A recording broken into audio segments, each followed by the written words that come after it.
Hello, my love. It is Tuesday. It is tea time, and today we're talking about LARP safety. Number one, wear your armor if you don't want to get hurt, or just don't go on combat missions. There are some LARPs that even if you don't go on combat missions, you run the risk of being attacked in town, though, so just be careful. Make sure you do your research, figure that out. If you are gonna go to combat and you don't want to get whacked and ouchies and maybe some bruises, depends on if you're in a light touch, medium touch, or whatever touch LARP you're going to. Armor helps. It really, really does. Even if all you're wearing is a padded gambeson, I highly recommend a little bit of padding between you and the foam sticks, especially if it's cold. Because the first thing that we're going to talk about for LARP safety is foam weaponry. Most LARPs that I know of use foam-based weaponry, and there will usually be some sort of safety check that you have to go through in order to make sure that your weapons are in good working order and don't have splits or like pieces poking out that could hurt somebody or are too whippy and could whack somebody in the eye when you don't mean to. We have a whole safety crew at my home LARP that does that, and every event they check the weapons and make sure everything is tip-top safe, and there's a little marker that gets put on the weapon for that event, and then everybody knows that all the weapons are safe and you can hit people with them, except everybody always needs the reminder, if it's cold, that the cold weather makes the foam harder, and when the foam is harder, it hurts more. So that's something to be aware of, especially if you, like me, are somebody whose pain is exacerbated by the cold. It's like a double whammy. There are a number of LARP weapon manufacturers that will usually pass LARP safety. Some of the pole arms from some companies can be a little iffy, I'm told, but I am not a pole arm user, so I don't know. Your LARP should have a set of safety guidelines that you can peruse in order to see if your weapon is going to be safe for combat. My home LARP requires that stabbing weapons have a little extra protection than what is required for slashy weapons. So that is something to keep in mind. As for personal safety, I would check and see if your LARP has a code of conduct and who the contact person is if anything bad should happen. Heaven forbid. Nobody wants anything bad to happen, but sometimes bad things do happen. Hello, puppy! Hello! Most LARPs do have some person that is in charge of handling that, or some way to make a report or something like that. Insurance will most assuredly require that there is some standard operating procedure about how to handle injury or anything else that might happen. If you are going to be going to a LARP for the very first time and you have some concerns that there may be a person there that you have some safety issues with, there is usually a way that you can contact someone within the LARP organization and see if you can have a name added to the no-fly list. I know that there is a LARP in particular. I'm not going to say which LARP, but I have heard that there was a person going to a LARP who had a traumatic history with an individual, and they contacted the LARP when they saw that they were supposed to be in the same LARP group as that individual, explained what happened, and that individual was taken off of the roster. I don't know if they were moved to a different group or they were barred from coming, but I do know that there are some LARPs who you can just be like, I have a traumatic history with this person. If they should try to come to this LARP, can you please make sure that I am not around? My LARP has a system where every player has to be coordinated. Nobody can just buy a ticket and show up. You have to have a meeting with our player coordination team, and everyone who joins the game is asked, if there is any safety issues to be aware of, and we have things in our code of conduct that if we don't want to roleplay with a specific person, or we don't want to be in the same physical space as a person, there can be arrangements made to make sure that that is enforced. There are many LARPs that take personal safety into account and want their players to feel safe and comfortable while they go play make-believe. And if something bad happens to you at a LARP, please tell someone. Please keep your personal safety in mind and your comfort. And remember that you can always back out. You can always say no. You can always say, I don't want to play anymore. You do not have to be forced into doing any scene that you don't want to do. LARPing should be a consent-based relationship.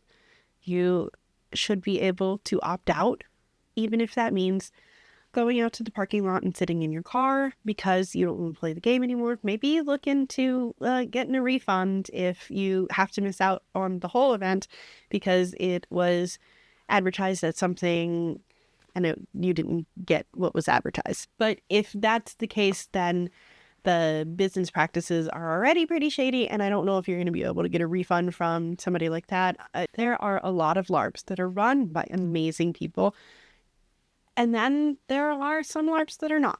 And I am not going to tell you which LARPs fall into what categories because I don't know. I have been very fortunate to always have had positive LARP experiences, and anything that was a little bit hinky got nipped in the bud very quickly. But it's not any different from anywhere you're going to go in real life. It's not a magical, happy fantasy land where you don't have to worry about things happening because things could happen anywhere. That is something that unfortunately is a part of life. All we can do is try to be prepared to avoid it and know what we should do in the event that something bad does happen. And when I say something bad, I mean the whole range of anything that could be bad. If I fall down and sprain my ankle, that's something bad. If I get harassed by a player who wants to play a specific scene with me that I don't want to play, that's something bad. If I go on a mod that is represented to me as something that it was not, and it turns out to be extremely stressful and not at all fun, that's something bad. And I have, in fact, flounced off of a mod before saying, I don't want to do this. This is not fun. Games should be fun. Quote. I've done that. It was not my finest hour, but my mental safety was at risk in that event, and I exercised my consent, I opted out, and I went home, and I felt much better after that. Opting out should always be an option where your safety, be it physical, emotional, mental, is concerned. If you are choosing to go to a make-believe world and immerse yourself in it, you can also choose to take yourself out of it at any time. I give you permission. Your LARP should also be giving you permission. Look through the rules and code of conduct. Look for stuff about consent. Identify your personal needs. Consider looking into things that you might need, but you hope that you won't need. Ask about whether they have, avenues to retreat. Do they have a quiet room that if you get overwhelmed that you can go to? Because sometimes we do stuff that is really emotionally overwhelming. Characters might die, or you might get put into a space where it triggers something in your own emotional past, and you might just need to step away and recenter, or you might need to leave entirely. But you need to do the research and find out what your options are that the game provides and what the options are that you can provide for yourself within the game space. Make sure that you are bringing enough food and water to sustain yourself. Bring more than you think you need. Worst case scenario, you can always give it to someone else. You're gonna need to eat. You will forget to eat. You will forget to eat. You'll forget to drink water. Please try your hardest not to forget to eat. Please try your hardest not to forget to drink water. Bring extra water. Even if you have to bring a mundane water bottle and fill up a container that fits the vibe of your game, please do that. Feeding and watering yourself is absolutely personal safety. Bring more than you think you need. If you are going on a camping event, bring extra socks. Bring like triple the amount of socks that you think you'll need. Bring extra socks. Bring extra socks. Bring extra socks. If I'm going to a 2-day event, I'm bringing 6 pairs of socks. Bring extra socks. I can't say it enough. Bring extra socks. Bring extra socks. I'm serious. Bring extra socks. You're going to think I'm crazy because I keep harping on this, but seriously, 100% bring extra socks. Do it. Bring extra socks. I'm not joking. Bring extra socks. Check and see if your LARP has any consent tools or ways to check on another person. In the game, some LARPs do have this like little, you can give them a thumbs up and then the person will either give you a thumbs up that they're okay or a thumbs down or like this. Some LARPs find that immersion breaking. In the LARP that I attend, we have tools that are called in faith and in sooth. Sooth sounds like truth, so that's in real life. So if you go up to somebody and you ask, in sooth, are you okay? Because they're like crying and they're like, in faith, I am not. That means that they're just role playing and everything's hunky-dory and it's all good. We can continue on with our immersive role play. If they say in sooth, not really, that's when you can be like, all right, let's go have some quiet time. Let's go talk about what you need, or, you know, let them just back out and do their own thing because not everybody needs help all the time. I'm talking to myself here. Not everybody needs help all the time. Sometimes people just want to be by themselves, and that's okay. Sometimes there are code calls that you can say. Like if somebody hits you too hard, you can say red. I personally, if somebody is role-playing at me too hard and I'm like a little blindsided or I'm not emotionally prepared for this, I will be like red, or I will just disengage. I'll just like make eye contact with him and be like, I'm going to disengage, and I will just walk away because this is consent-based. You are not required to deal with other people's crap if you don't want to. Sometimes we want to. Sometimes we want to have a really intense role-playing scene with somebody else. But a lot of the time, I have found that people don't want to be wrong. People don't want to be the bad guy in the situation, and they will fight tooth and nail to be right. And if you're not willing to have that sort of give and take play scenario in having an argument with another player character, it's best just to not have that argument with another player character. You can go off to the storytellers and or plot or whoever's in charge and say, look, I'm having some problems with this character. I don't want to have this conflict. What can we do?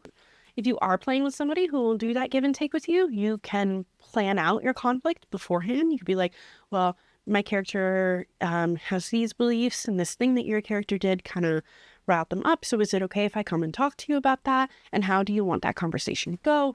And especially if it is going to be a conflict that is going to have some raised voices or any sort of violent behavior, or like even like picking something up and slamming it, you should talk that through with your scene partner, because in the end, LARP is acting, and we are acting with the partners that we're doing that scene with.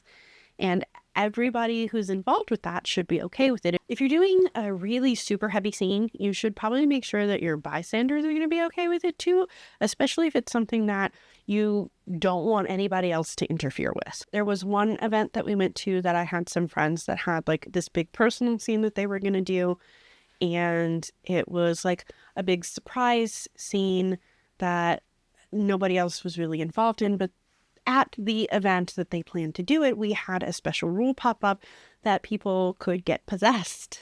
And when all of the yelling started, there were a number of characters who were like, oh no, it's somebody else being possessed. And we tried to help and we were rebuffed, and there were some feelings wrapped up in that. Luckily, everybody involved in the situation cared about, what everybody else was doing was going through, the fun people wanted to have. We understood that they wanted to have their big private scene, and they understood that we were just trying to help, and we felt like we were like locked out. And there's understanding for how to proceed with things like that in the future. Like, my tip for you is, if you want to have a big old personal scene, you get a band of trusted advisors and you let them know beforehand that this is going to happen, and you give them the signal, and they run interference. Like, if you're okay with random people coming up to you and asking you if you're okay, then you can be as emotional as you want. But if you're going to be crying or yelling or screaming and you don't want other players to bring their characters over and interfere in your scene, you should probably make sure that you make space for that, and you maybe talk to the players who have characters that are inclined to do that. A lot of healer characters will poke their noses in because they want to help solve conflict. A lot of the times there are people who like your character or like you and want to roleplay with you, and you need to make your boundaries clear. Make sure your boundaries are established and communicated, and then back up those boundaries. We're all here to have fun and to help other people have fun. Our fun should not come at the expense of another person, but also another person's fun should not come at the expense of ours. And that is important to remember. Everybody else's fun is only part of your responsibility. Your fun is also part of your responsibility. So that is something to keep in mind, especially for people pleasers and people who like things to run smoothly all the time. Things are going to happen that make things not run smoothly, and you have to be prepared for that. A lot of the things that have happened that I have not been comfortable with in LARP have happened because I had an expectation and then that expectation was not met. If I have forgotten something about safety, about personal safety, about LARP weapon safety, put it in the comments, please. Make sure that everybody knows. If I've forgotten a whole bunch of things, then I will probably make a follow-up video sometime. I just want to say that this is not a LARP channel. I do talk about LARP. I do attend LARP. But this channel is not about LARP. I just want to manage your expectations. Because if you're only here for LARP, then you shouldn't be subscribing. You should maybe go to my LARP playlist, keep up with that.